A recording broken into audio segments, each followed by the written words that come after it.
Ya, ahora sí. Entonces, a ver cómo están. Aquí está. Bien, entonces eso implicaba tener que excitar a la probeta con fuerza. Pero si nosotros le indicamos a la máquina, pues aplica tanta carga por minuto, o sea, quiere decir que la máquina va a seguir incrementando esa carga, no importando lo que le suceda a la probeta.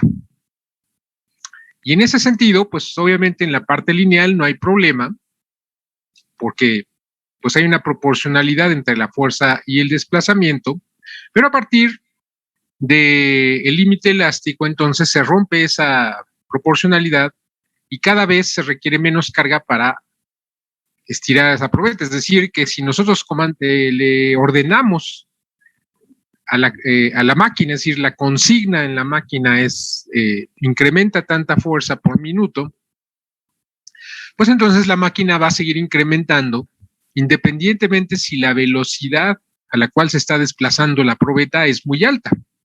Y eso es lo que va a ocurrir aquí. Y el hecho de que se siga incrementando la carga implica que cuando en la probeta se llegue al nivel de carga máximo, ahí inmediatamente se va a romper.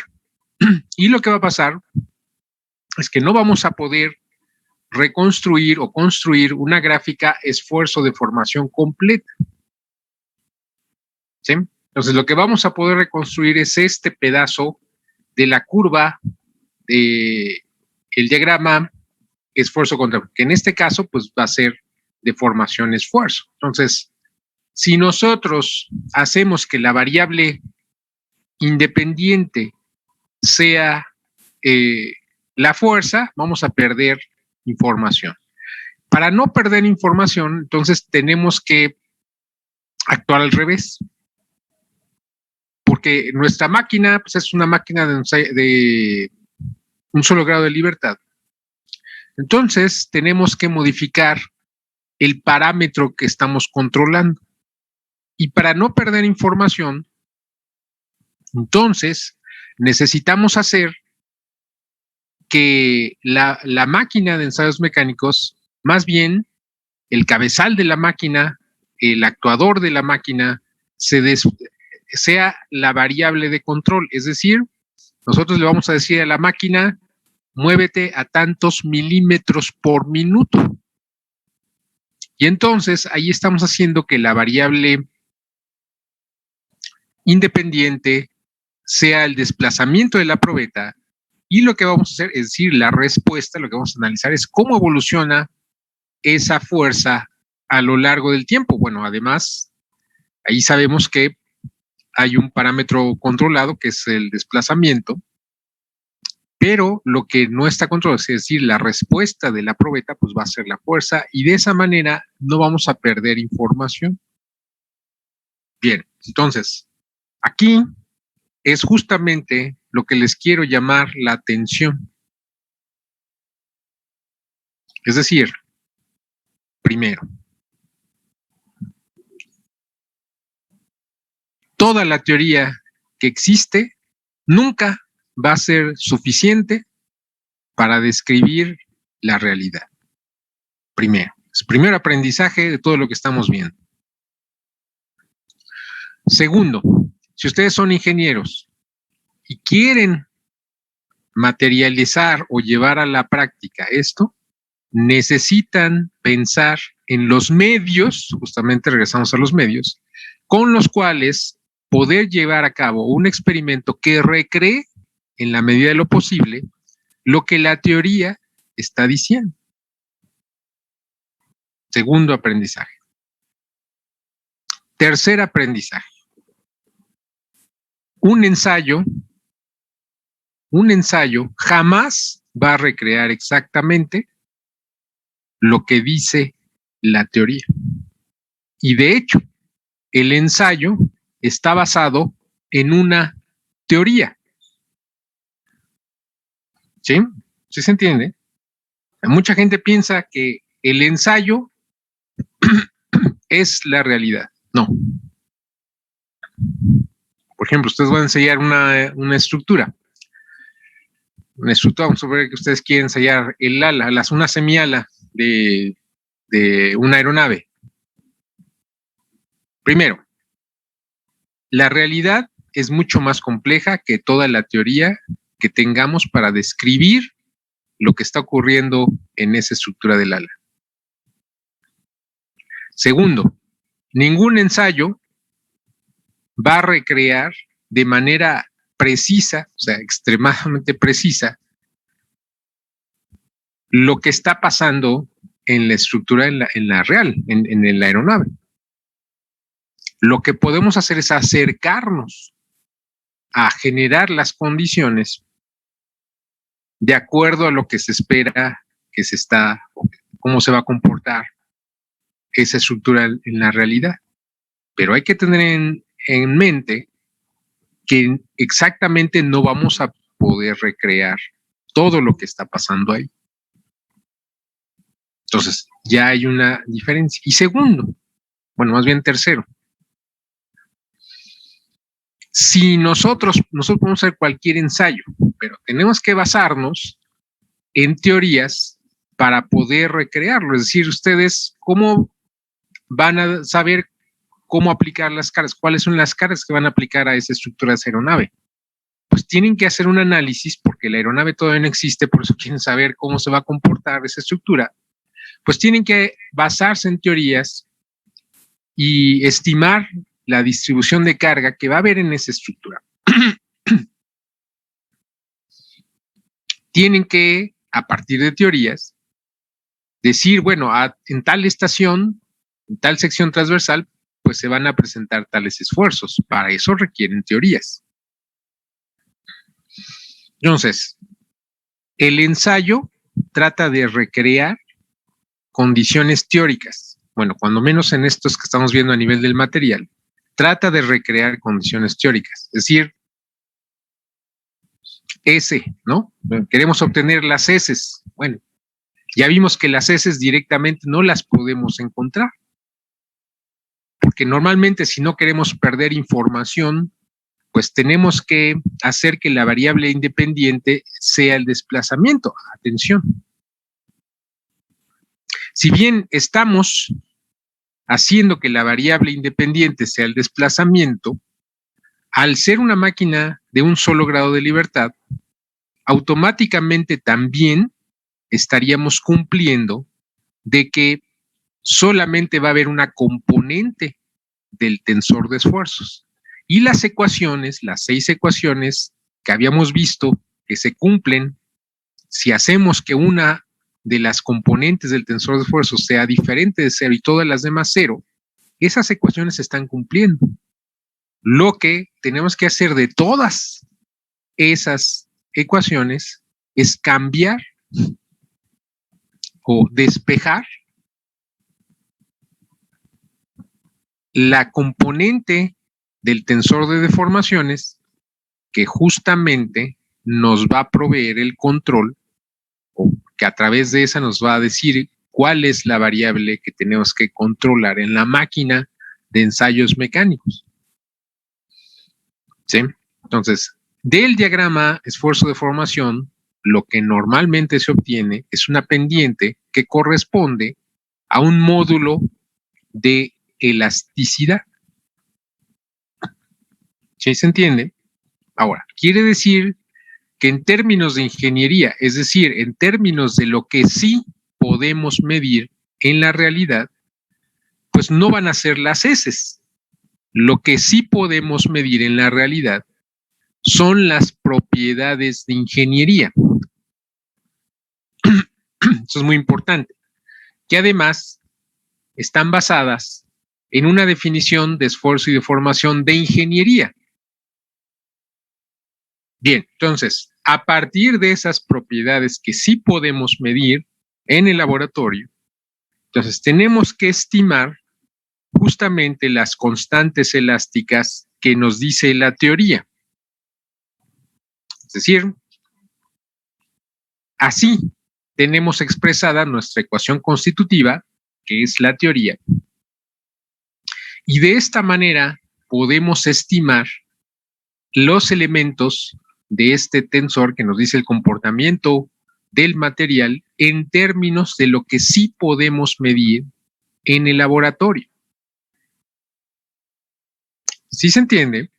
Esto es muy importante. O sea, es como el huevo y la gallina. ¿Quién fue primero, la teoría o el ensayo? El ensayo estuvo basado en una teoría. O sea, obviamente, la gallina que se produjo de un huevo, ¿no? Pues es un delta diferente de la gallina que puso el huevo. Entonces, es una evolución continua, es una iteración permanente, tal manera que el ensayo se trata de ajustar a lo que dice la teoría. Y a través de esos ensayos, pues es posible en un futuro, obviamente, modificar las teorías que describen, por ejemplo, el comportamiento de los materiales. Pero hay que estar consciente de que el ensayo no me está diciendo la realidad. La teoría no me puede describir toda la realidad. Es una combinación de ensayos, cálculos. Si los ensayos y los cálculos están convergiendo, entonces quiere decir que me estoy aproximando a lo que está pasando en la realidad. Pero la realidad siempre es mucho más compleja que toda la teoría que yo tenga y además que todos los medios experimentales que yo tenga para poder recrear. Ya, eso debe estar claro para ustedes como ingenieros. Entonces, si ustedes nada más fueran físicos, pues no les estaría diciendo todo esto. Ya, entienden la teoría, qué bueno, ¿no? Ya, no. Ustedes tienen que estar pensando en cómo, si la teoría me dice que hay una relación entre los esfuerzos y deformaciones, pues digo, bueno, ¿cómo voy a medir las deformaciones? ¿Cómo voy a medir los esfuerzos? ¿Cómo voy a medir los módulos de elasticidad o las relaciones de Poisson o los módulos de corte? ¿Qué medios dispongo para hacer eso? No tengo esos medios, pues entonces tengo que pensar en cómo hacer algunos medios para poder medir eso. ¿Sí se entiende? O sea, aquí la cuestión de ustedes es que además de entender el fenómeno, entender los conceptos que estamos viendo desde el punto de vista teórico, automáticamente debe ser natural para ustedes ya estar pensando cómo voy a medir la deformación, cómo voy a medir los esfuerzos, cómo voy a aplicar esfuerzo, cómo voy a aplicar deformación, cómo voy a hacer para obtener los módulos de elasticidad, los módulos de corte. ¿Qué probeta? ¿Qué forma? ¿Cómo la voy a hacer? ¿Sí? Entonces, muy importante. Bueno, vamos a continuar. Espero que hayan entendido, porque esto es sumamente importante. Bien. ¿Dudas hasta aquí?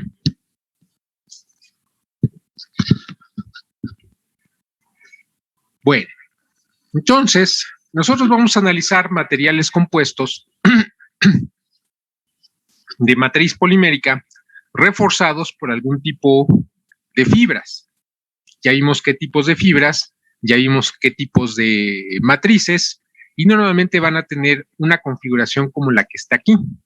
Aquí tenemos un elemento representativo de un material compuesto como el que vamos a analizar nosotros, material compuesto polimérico reforzado con fibras. ¿Sí estamos de acuerdo?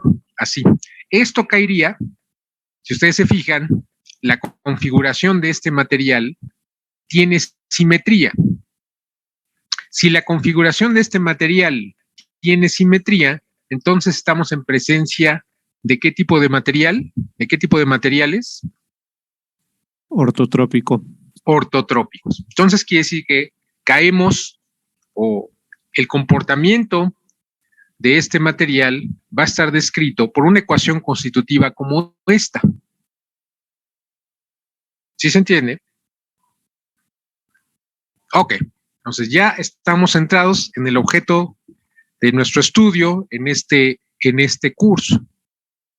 Bien, ahora vamos a entender justamente por qué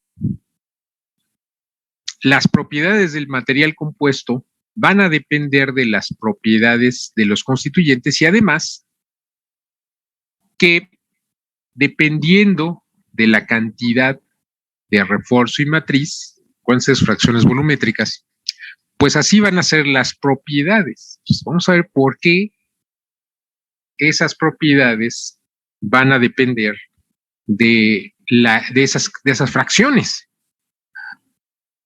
Bien, en primer lugar, claro, aquí el concepto de material compuesto es que el refuerzo y la matriz son materiales de una naturaleza muy distinta y que la interacción es mecánica y por lo tanto podemos hacer esa combinación de propiedades, es decir, hacer que esos constituyentes estén actuando de manera conjunta porque la interacción es mecánica. Bien, nada más que si nosotros, cuando menos es el objeto de este curso, es analizar el comportamiento de materiales compuestos poliméricos de aplicación estructurales. Nosotros, ¿qué esperaríamos tener de un material compuesto de aplicación estructural? Bueno, pues que sea lo más resistente posible y que sea lo más rígido posible. ¿Sí estamos de acuerdo? Bien. Entonces, yo les pregunto, ¿qué características deberían de tener el refuerzo y la matriz que yo quiero unir para formar un material compuesto de aplicación estructural? La respuesta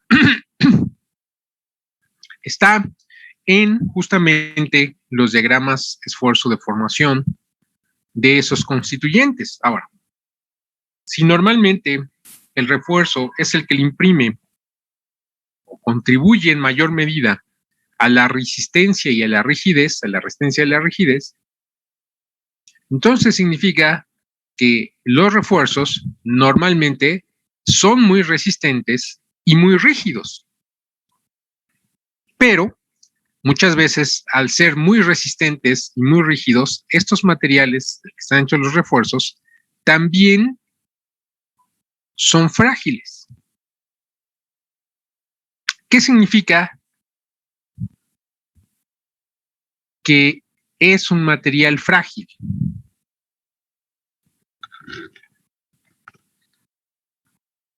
Pregunta. ¿Qué significa que un material sea dúctil? Que un material sea dúctil significa que una vez que llega a su esfuerzo máximo del límite elástico va a continuar deformándose. A ver, explícame eso, porque estás mezclando conceptos, dos conceptos ahí que no entiendo. A ver, comencemos.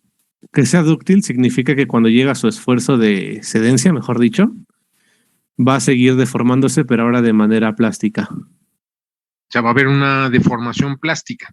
Sí. Ok. ¿Y el material frágil? No, ese pues por lo general se rompe como un cristal. Okay, bien, esa es una de las características importantes. Es decir, podemos considerar que el material frágil prácticamente no tiene deformación plástica. Y el material dúctil sí. Bien, entonces yo les pregunto, ¿cuándo falla el material frágil? Cuando se rompe. Cuando se rompe. ¿Cuándo falla el material dúctil? Cuando se deforma plásticamente. O sea, cuando empieza la deformación plástica, o sea, cuando cambia de forma ya no regresa a su forma original. ¿cómo? Cuando cambia de forma ya no regresa a su forma. Sí, o sea, ¿cuándo? Cuando alcanza el esfuerzo de cedencia. El material. Bueno, o sea, aquí sí que ¿qué está pasando en el material?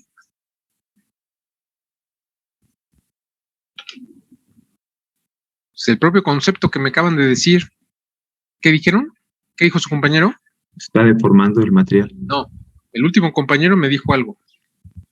Dijo una propiedad.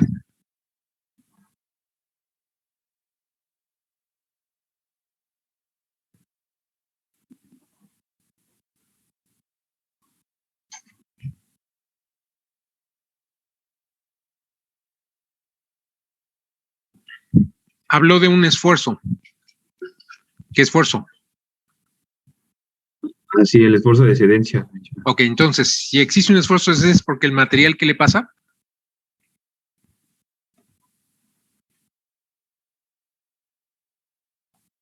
Su deformación ya no es uniforme. ¿Es un esfuerzo de qué?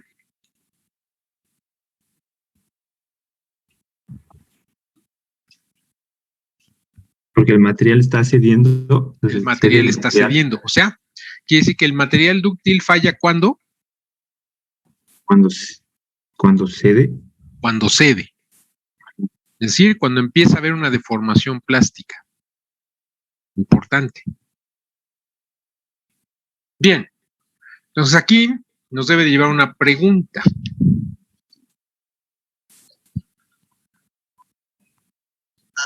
Bien, ¿qué esperamos nosotros que suceda primero? ¿Que falle el refuerzo o que ceda la matriz? Normalmente la matriz es mucho más dúctil que el refuerzo. Bueno, en principio, no sabemos. Pero aquí la pregunta es, ¿qué queremos que pase primero? ¿Que se rompa el refuerzo y después que ceda la matriz? ¿O que primero ceda la matriz y después se rompa el refuerzo? Que primero falle el refuerzo ¿Por qué? para aprovechar sus propiedades, que es el que aporta pues la resistencia y la rigidez. ¿Por qué?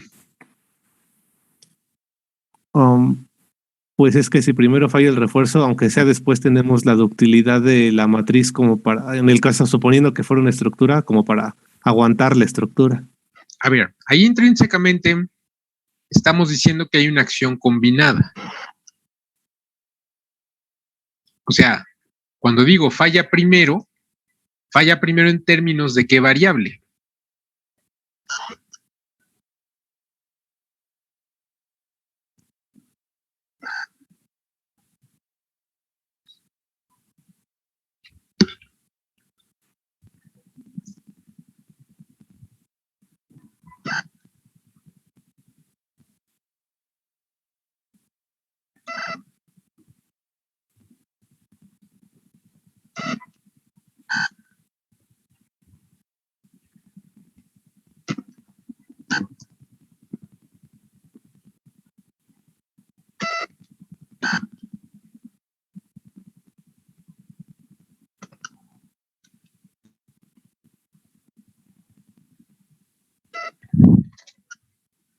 No los escucho.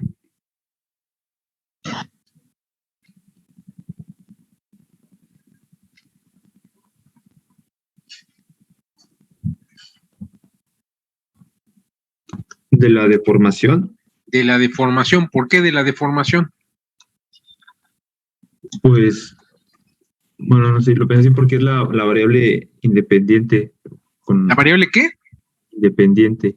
No, pues entonces no será igual.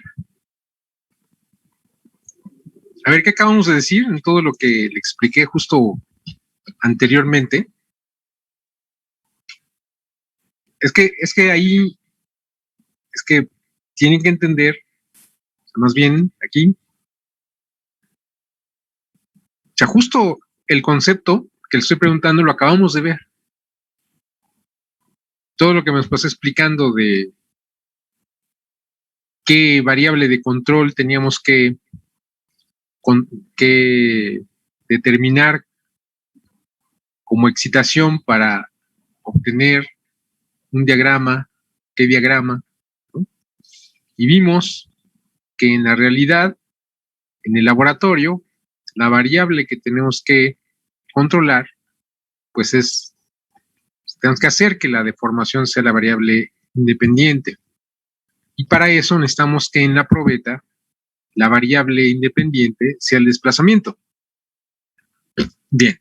Si ustedes me preguntan, bueno, que falle primero en términos de qué variable. Bueno, pues en términos, respondo a su compañero, en términos de la deformación. Yo les digo, ¿por qué? O sea, la respuesta está en lo que acabamos de ver.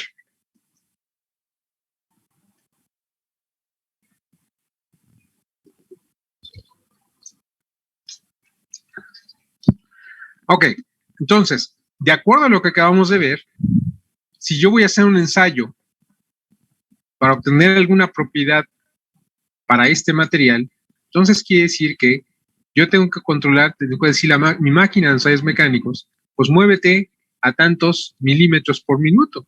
Eso intrínsecamente estoy haciendo que la variable de control sea el desplazamiento y por lo tanto yo pueda obtener, por ejemplo, una gráfica esfuerzo de formación. Nada más que aquí estamos hablando de un material ortotrópico. Bueno, vamos a suponer que yo quiero obtener algunas propiedades en dirección de X. Yo tengo mi máquina de un solo grado de libertad. ¿Sí estamos de acuerdo? Y al tener esa máquina de un solo grado de libertad y al poner y al tener mi material ejes de simetría y yo estar analizando el material en dirección de uno de esos ejes de simetría, entonces quiere decir que el único esfuerzo que se va a presentar en este material pues es sigma X. Si yo mido todas las deformaciones que yo quiero medir o necesito a partir de que sé que este es un material ortotrópico, entonces quiere decir que de mi teoría se me hacen válidas 3 ecuaciones. Aquí están. Yo voy a hacer que sigma X sea el único componente de tensor de formaciones que es diferente de 0. Entonces, aparecen 3 ecuaciones. Esas 3 ecuaciones son válidas porque yo estoy asegurando que únicamente va a haber sigma X. Pero, una vez hecho eso, entonces, yo lo que puedo hacer es despejar epsilon X de cada una de esas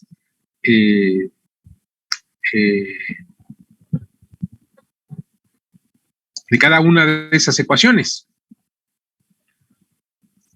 Y entonces voy a tener como variables, es decir, variables dependientes a la fuerza que está pasando a través de la probeta, o sea que va a ser una fuerza en dirección de X, a la deformación en y a la deformación epsilon Z. Esas van a ser mis variables dependientes. ¿Sí? Bueno, entonces, en esos términos, ahora sí, yo quiero que falle primero el refuerzo que la matriz en términos de deformación. Bueno, vamos a ver. Aquí tenemos nuestro elemento representativo de volumen. Yo ya vi que lo que le tengo que imponer pues es un desplazamiento. Al imponer este desplazamiento lo que se va a generar pues es una fuerza. ¿Sí estamos de acuerdo?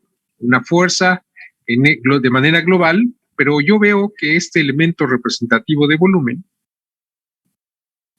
a su vez está compuesto de 2 cuerpos. Uno que me está representando al refuerzo y otro que me está representando la matriz. Además, yo veo que este elemento representativo de volumen es un elemento mínimo. Es decir, menos de este volumen, pues ya no podemos decir que es representativo del material compuesto, porque aquí estamos viendo que hay un refuerzo envuelto de matriz, pero menos de este elemento ya no podríamos decir que existe el material compuesto. Y sí, si yo repito este elemento al infinito, en dirección de Y, de Z, en dirección de X, o sea, puedo reconstruir un volumen más grande que sigue siendo representativo del material compuesto. Entonces quiere decir que este elemento representativo de volumen que estoy tomando es también una celda unitaria. Bien, entonces yo sé que tengo que imponer un desplazamiento a este cuerpo, pero a su vez, este cuerpo está compuesto de 2 cuerpos. Si el desplazamiento en X, pues es esta U, que está aquí.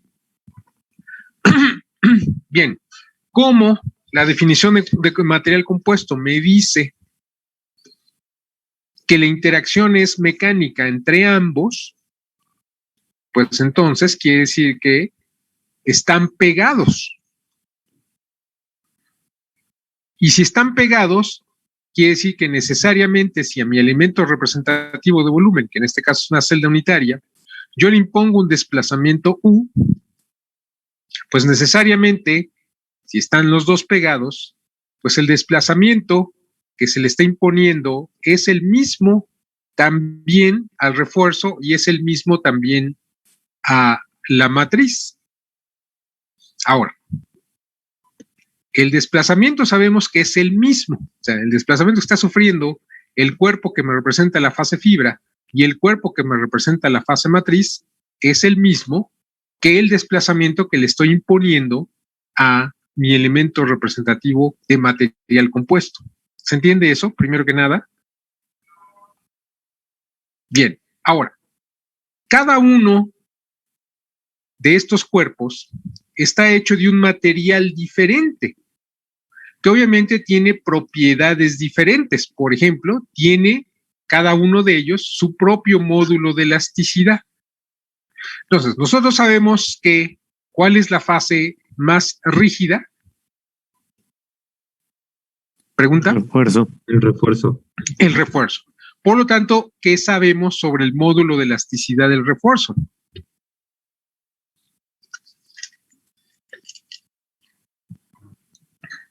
Que de entrada tiene que ser más grande que el de la matriz. Claro.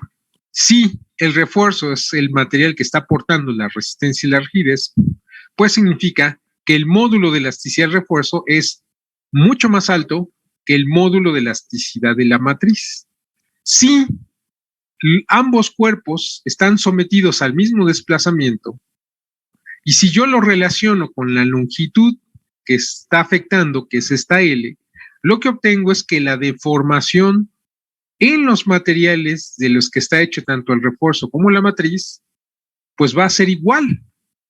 Pero como cada material tiene su propio módulo de elasticidad, pues entonces adentro de cada material se van a generar esfuerzos diferentes. ¿Sí estamos de acuerdo? Quiere decir que si el módulo de elasticidad del refuerzo es más alto que el de la matriz, ¿en qué fase se están desarrollando los esfuerzos más altos? Pregunta.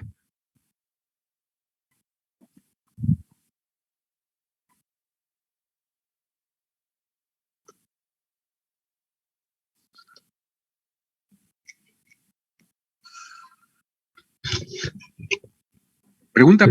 Sería en la matriz. No. A ver, ¿quién tiene el módulo de elasticidad más alto? ¿Qué es el módulo de elasticidad? ¿Qué es el módulo de elasticidad? Es la pendiente ¿Pendiente de qué? de la curva esfuerzo de formación. Ok, esfuerzo de formación, ¿eh? Es esfuerzo contra, no deformación contra esfuerzo. Si yo digo que el módulo de elasticidad en el refuerzo es más alto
la matriz están pegados. Y por lo tanto quiere decir que si yo al elemento representativo de volumen le impongo un desplazamiento U, pues quiere decir que necesariamente ese desplazamiento U también se va a presentar tanto en el refuerzo como en la matriz. Si yo relaciono ese desplazamiento con la longitud que está variando, que en este caso es L, pues estoy en la definición de deformación. Por lo tanto, si U es la misma y L es la misma, que tanto el material compuesto como el refuerzo como la matriz, pues quiere decir que esos tres materiales están sometidos a la misma deformación. Bien, pero cada material tiene su propio módulo de elasticidad. Entonces, yo les pregunto y les vuelvo a preguntar, ¿en dónde se van a presentar los esfuerzos más altos? En el refuerzo. En el refuerzo. ¿Por qué? Porque tiene el módulo de elasticidad más alto. Y en la matriz se van a desarrollar los esfuerzos más pequeños. ¿Sí estamos de acuerdo? Ahora, si yo relaciono, ya estamos a nivel del material, estamos hablando de los esfuerzos, yo sé que se van a producir esfuerzos diferenciados entre el refuerzo y la matriz. Pero aprovecho mi definición de esfuerzo. ¿Qué es el esfuerzo? ¿Qué es el esfuerzo? Pregunta. La relación entre las fuerzas y la superficie donde se aplica. Ok, entonces quiere decir que si conozco los esfuerzos, entonces ahora puedo conocer las fuerzas que se están desarrollando en cada cuerpo. ¿Sí estamos de acuerdo? En el cuerpo que me representa la fase matriz y en el cuerpo que me representa la fase fibra. Entonces, si yo multiplico el esfuerzo que se está desarrollando en la fase fibra por el área de la sección transversal de la fase fibra, esa que está ahí como A mayúscula, subíndice F, pues quiere decir que voy a encontrar la fuerza que se está desarrollando en ese cuerpo que me está representando el refuerzo. Y si multiplico el esfuerzo que se está desarrollando en la fase matriz por el área de la fase matriz de ese cuerpo que me representa la fase matriz, entonces voy a obtener otra fuerza que va a ser la fuerza que está pasando a través del cuerpo que me representa la fase matriz. Y las dos van a ir en dirección de X, o sea, en esa dirección. Y además, como yo sé que debe haber un equilibrio de fuerzas, yo sé que la fuerza resultante que se está aplicando sobre el elemento representativo de volumen de material compuesto, pues tiene que ser igual a la fuerza que se está desarrollando en el cuerpo que me representa la fase fibra y la fuerza que se está desarrollando, más la fuerza que se está desarrollando en el cuerpo que me representa la fase matriz. Todo esto para llegar justamente, o todas estas reflexiones que acabamos de hacer, nos deben de llevar justamente a estas dos ecuaciones. Aquí tenemos que la fuerza que está actuando en dirección longitudinal de las fibras, que es, por ejemplo, dirección de X, pues va a ser igual a la fuerza en esa dirección de la fase de refuerzo más la fuerza en la fase matriz. Que los desplazamientos son comunes. Las longitudes, estas L, pues son iguales, pero no así las áreas. Cada una de esas fases tiene un área diferente. ¿Sí estamos de acuerdo? Entonces, aquí estamos viendo, por esta ecuación, que este elemento representativo de volumen es como si fueran... Maestro. Sí. ¿Qué pasó? ¿Alguien me iba a preguntar algo? ¿No? Bueno, entonces, seguimos. Entonces, eso significa que, bueno, ya se me fue lo que estaba diciendo. Bien, entonces, relacionamos las fuerzas. Ok, esta ecuación que está aquí y esta que está aquí me están indicando que estos dos cuerpos es como si fueran dos elementos sometidos a carga axial que están actuando en paralelo. Ustedes de sus cursos de diseño de elementos de máquina saben que cuando dos resortes están actuando en paralelo, pues su rigidez va a ser la suma de las rigideces de los resortes que constituyen ese sistema. ¿Sí estamos de acuerdo? Bueno, ahorita vamos a ver. Pero sí podemos decir entonces que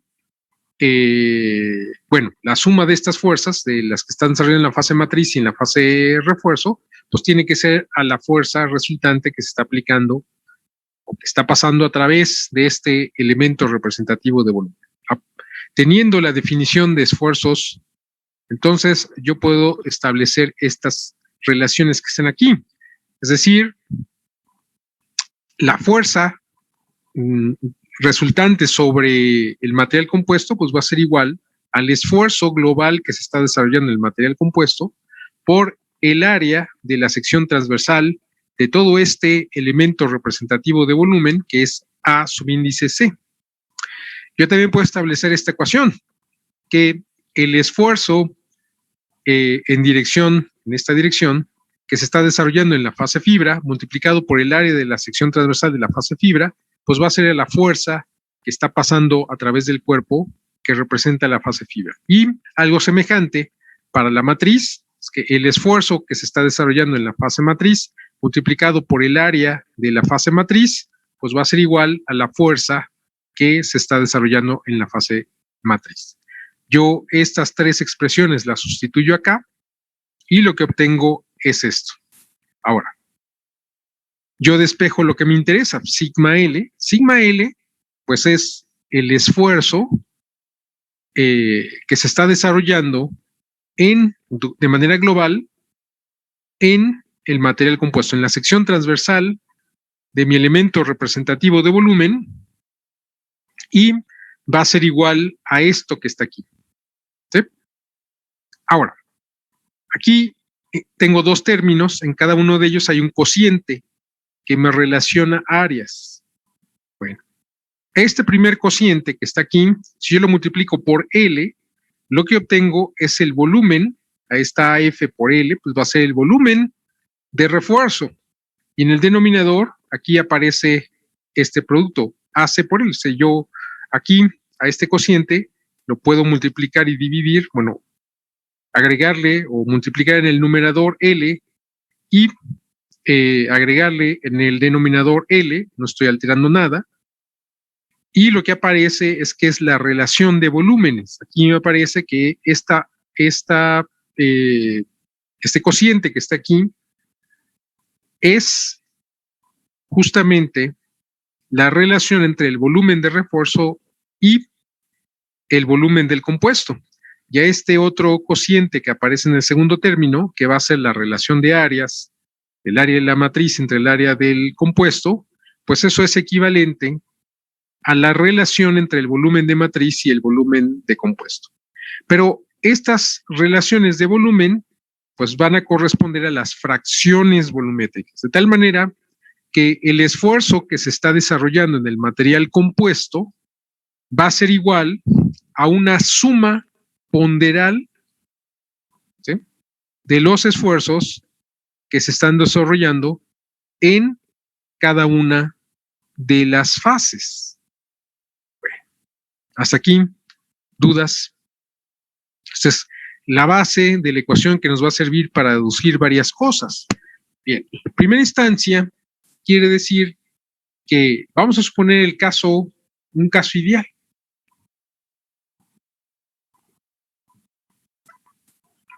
Si yo quisiera aprovechar el 100%, la totalidad de las propiedades mecánicas que me está ofreciendo tanto el refuerzo como la matriz, pues entonces tendría que escoger un refuerzo y una matriz que fallen pues al mismo tiempo.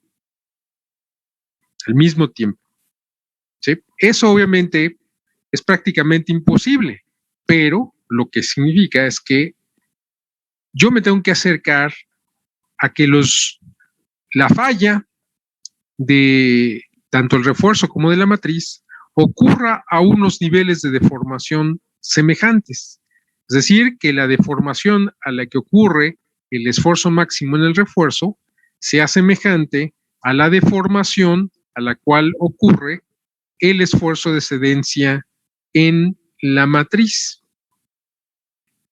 ¿Sí? Aquí. Bueno, si ocurriera esto al mismo tiempo, pues quiere decir que sabríamos que el esfuerzo máximo, es decir, la resistencia que tendría el compuesto en dirección de las fibras, pues tendría que ser igual a la suma ponderal del esfuerzo de excedencia de la matriz y del esfuerzo máximo del refuerzo. Bien, pero normalmente no ocurre de esta manera. Vamos a analizar, bueno, aquí está lo que les acabo de decir. Si estamos en la condición teórica que nos conviene, que es la más conveniente, pues sería esto, ¿sí? El esfuerzo longitudinal máximo del material compuesto puede ser igual a la fracción volumétrica del refuerzo por el esfuerzo máximo del refuerzo más la fracción volumétrica de matriz por el esfuerzo de excedencia de la matriz. Ese es el caso, digamos, el caso ideal, caso que normalmente no se cumple. Entonces vamos a caer en dos condiciones normalmente. Primera, que falle primero el refuerzo. Entonces, si falla primero el refuerzo, quiere decir que la deformación a la cual va a ocurrir el esfuerzo máximo es menor, la deformación en la que va a ocurrir el esfuerzo máximo en el refuerzo, pues es menor a la deformación a la que va a ocurrir el esfuerzo de excedencia en la matriz. Pero, una vez que falle el refuerzo, pues quiere decir que ya no tenemos material compuesto. ¿Por qué? Porque ya no hay una acción conjunta tanto del refuerzo como de la matriz. Eso significa que el material compuesto va a fallar cuando alguno de los dos falle. En este caso, quien está fallando primero es el refuerzo. Bien, entonces significa que la suma ponderal que tenemos que considerar aquí corresponde a los esfuerzos que se están generando en el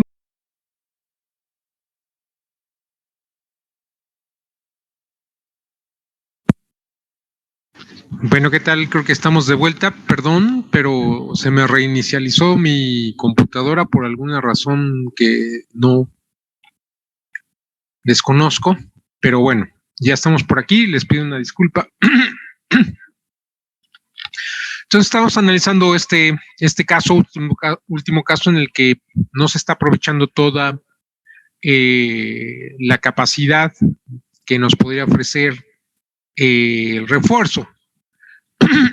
Bien, entonces sabemos que de todas maneras el caso ideal pues es muy difícil de obtener, pero si hacemos que las deformaciones a la falla, tanto el refuerzo como en la matriz de los materiales que queramos unir para hacer un material compuesto, entonces necesitamos asegurarnos que la deformación a la excedencia de la matriz o a la ruptura del refuerzo caigan en valores semejantes. Si no, quiere decir que ese material compuesto tal vez no nos sirve para aplicaciones estructurales. Bien, vamos a ver, por ejemplo, la importancia de esto. Miren, por ejemplo, la fibra de carbono, como les decía, vamos a suponer que tiene alrededor, arriba de los 1000 megapascales. 1200 megapascales, ¿no? El esfuerzo de excedencia de una matriz epóxica, pues seguramente no va más allá de los 150 megapascales. Eso ya es bastante. Vamos a suponer que tenga unos 100 megapascales, que eso ya es mucho. ¿Sí? Más o menos. Y también vamos a suponer que ustedes hacen un aeromodelo, dicen, no, pues yo voy a hacer un aeromodelo de fibra de carbono y compran su fibra de carbono y le echan resina, pero no saben esto que acabamos de ver. Y le echan mucha resina. Y vamos a suponer que la fracción volumétrica de refuerzo sea baja. Vamos a suponer que estamos del orden del 20%, es decir, una fracción volumétrica de refuerzo de 0.2. Eso significa que tenemos aproximadamente una fracción volumétrica de matriz de 0.8. A ver, calculen, suponiendo que estamos en la condición ideal, porque no conocemos exactamente los los módulos de elasticidad, pero vamos a suponer que caen en una deformación semejante. Si vamos a asumir que se está comportando de acuerdo a lo que nos está diciendo esta ecuación. Entonces, una fracción volumétrica de refuerzo de 0.2, tenemos una fibra que es muy resistente, fibra de carbono, que nos da 1200 megapascales, pero tenemos una fracción volumétrica de 0.2 y tenemos una fracción volumétrica de matriz de 0.8 y un esfuerzo de excedencia de la matriz de 100, que de todas maneras ya es muy alto. A ver, calculen cuánto es la resistencia en dirección de las fibras que va a tener ese material compuesto. Calcúlenlo, por favor. Ya, sería 0.2 por 1200 más 0.8 por 100. ¿Cuánto es? 320. ¿Cuánto? 320. 320. Quiere decir, ¿cuánto es el esfuerzo de excedencia de un aluminio? De un aluminio 2024, por ejemplo. Son como 350 megapascales. Quiere decir que si el material compuesto, que lo hago así, sin ustedes, ¿no? Hacen un aeromodelo y ponen un montón de resina, pues en realidad no valdría la pena gastar tanto porque no les va a dar una resistencia muy alta.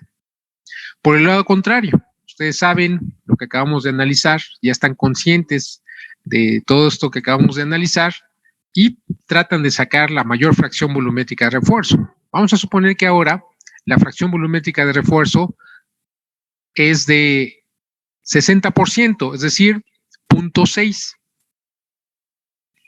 Y la fracción volumétrica de matriz ahora es del 0.4. A ver, calculen.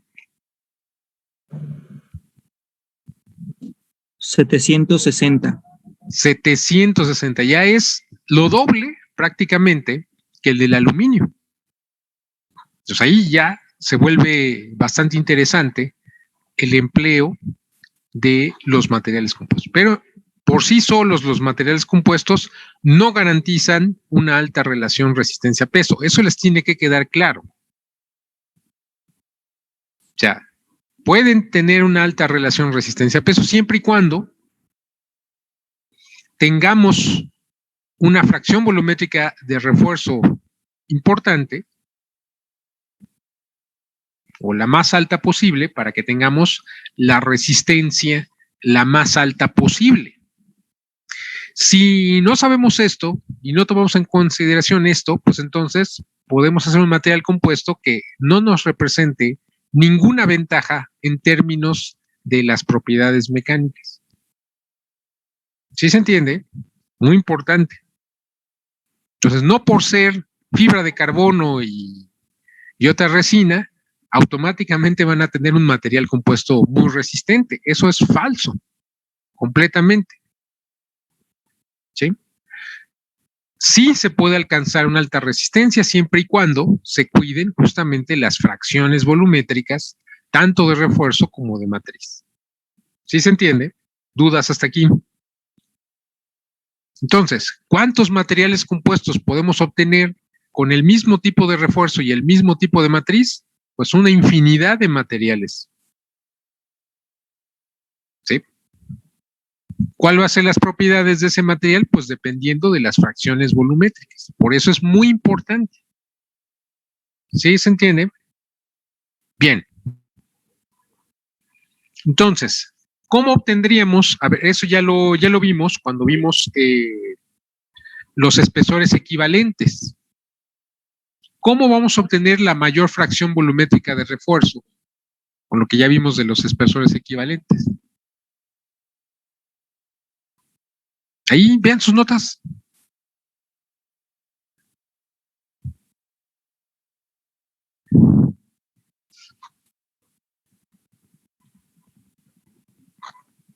Eso ya lo vimos.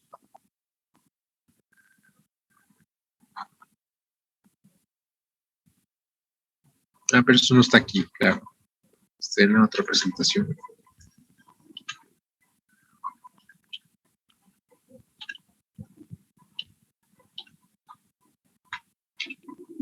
Me voy a sacar la otra presentación.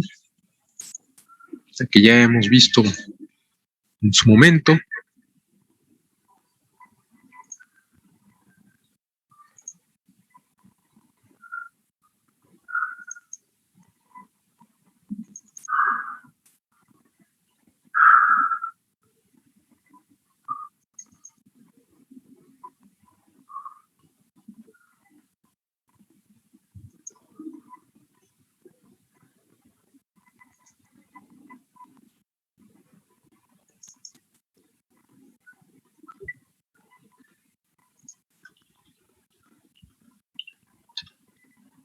Bien, entonces aquí habíamos visto esa parte. Si necesito que hagan sus notas y repasen, porque recuerden que todos los temas son acumulables.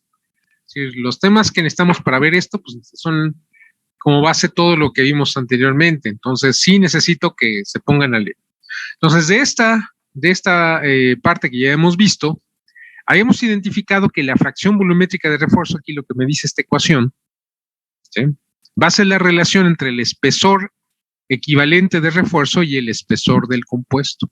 Ahora, si ustedes ya seleccionaron un tipo de refuerzo, un tipo de tela, pues entonces este es un valor característico para esa tela.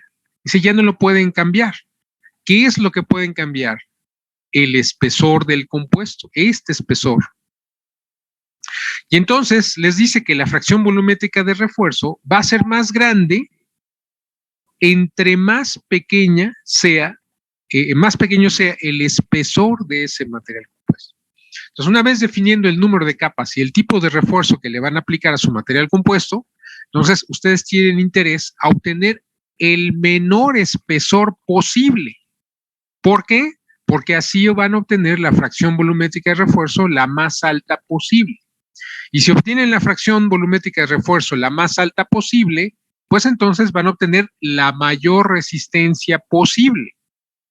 ¿Sí se entiende? Esto no ocurre, por ejemplo, en el caso de los metales. Ustedes tienen una probeta de aluminio 2024 que tenga una sección transversal de 20 milímetros cuadrados o que tenga una sección transversal de 5 milímetros cuadrados, no cambia las propiedades porque estamos hablando del mismo material.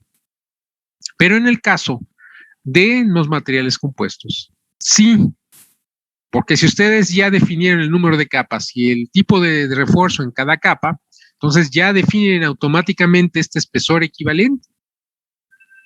Si ya está definido, o sea, no lo pueden controlar. ¿Qué es lo que sí pueden controlar? Pues el espesor de su pieza. Y tienen que hacer que el espesor de su pieza sea el menor posible para un número ya determinado de capas y de telas de refuerzo. ¿Sí? O sea, eso es algo paradójico, porque entre menor sección transversal, ustedes supondrían que el material es menos resistente o sería igual de resistente, pero no. En el caso de los materiales compuestos, entre menos espesor tenga la pieza que ustedes fabriquen, con el mismo número de capas, ustedes están asegurando obtener una fracción volumétrica de refuerzo la más alta posible y por lo tanto, la resistencia del material resultante va a ser la más alta posible. Bien, entonces, por un lado, y por otro, obviamente, pues tenemos que siempre hay defectos en el material compuesto. Uno de esos defectos importantes es la porosidad. La porosidad, o sea, la fracción volumétrica de poros o porosidad, pues tenemos que hacer que sea la menor posible, puesto que son defectos, nos provocan una discontinuidad en el material y esa discontinuidad en el material se traduce en intensificadores de esfuerzo, es decir, en lugares en los cuales se puede iniciar una grieta. ¿Sí? Por lo tanto, entonces, al fabricar una pieza de material compuesto, necesitamos asegurar dos cosas importantes. Por un lado, necesitamos sacar la mayor cantidad de aire posible. O sea, de aire atrapado o de gases atrapados o para reducir completamente, para reducir en la mayor medida posible la porosidad, es decir, para que la fracción volumétrica de poros o porosidad sea la menor posible. Y por otro lado, tenemos que hacer que la fracción volumétrica de refuerzo sea la más alta posible. Y para ello necesitamos hacer que el espesor de esa pieza de material compuesto sea el menor posible. Esto es muy importante. ¿Se entiende? ¿Dudas hasta aquí?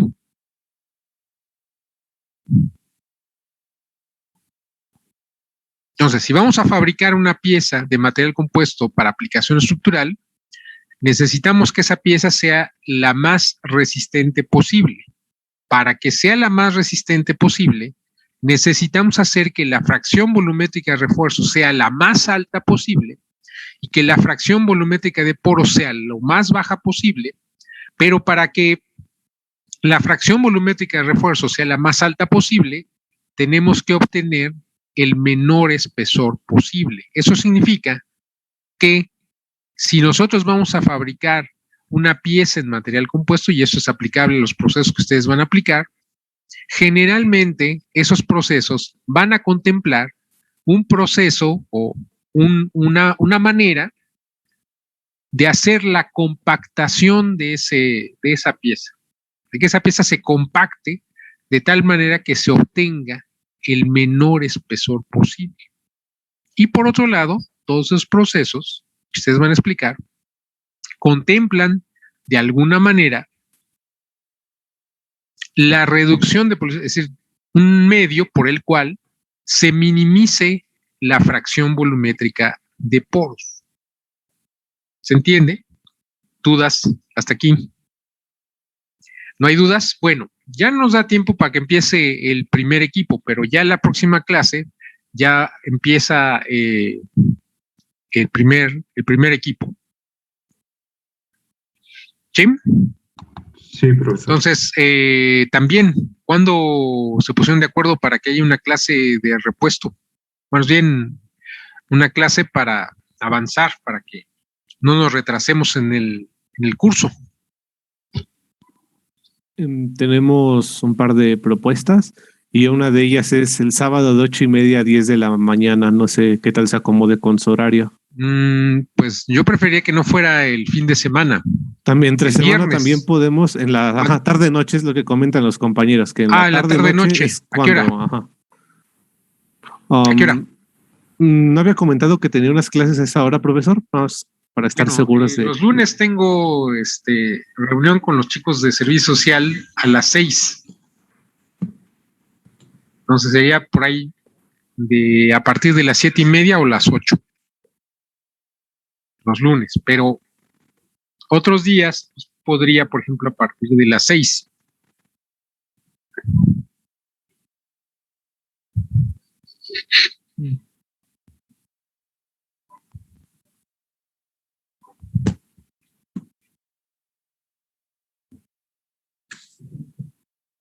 Bueno, ahí se ponen de acuerdo. Entonces empezamos ya las presentaciones la próxima clase. Entonces, pues ya tienen que tenerlo preparado. Entonces voy a empezar el primer equipo y si nos da tiempo el segundo y así hasta que pasamos. Normalmente ustedes deben de tener una presentación para unos 15 minutos. Es importante que no se pasen de ese tiempo porque, pues, entonces nos estamos alargando más. Tienen que hacerlo conciso, preciso. Bien, entonces nos vemos la próxima clase. ¿Dudas hasta aquí? No, profesor. Ok, bueno, entonces nos vemos próxima clase. Cuídense. Sí. Hasta luego, gracias.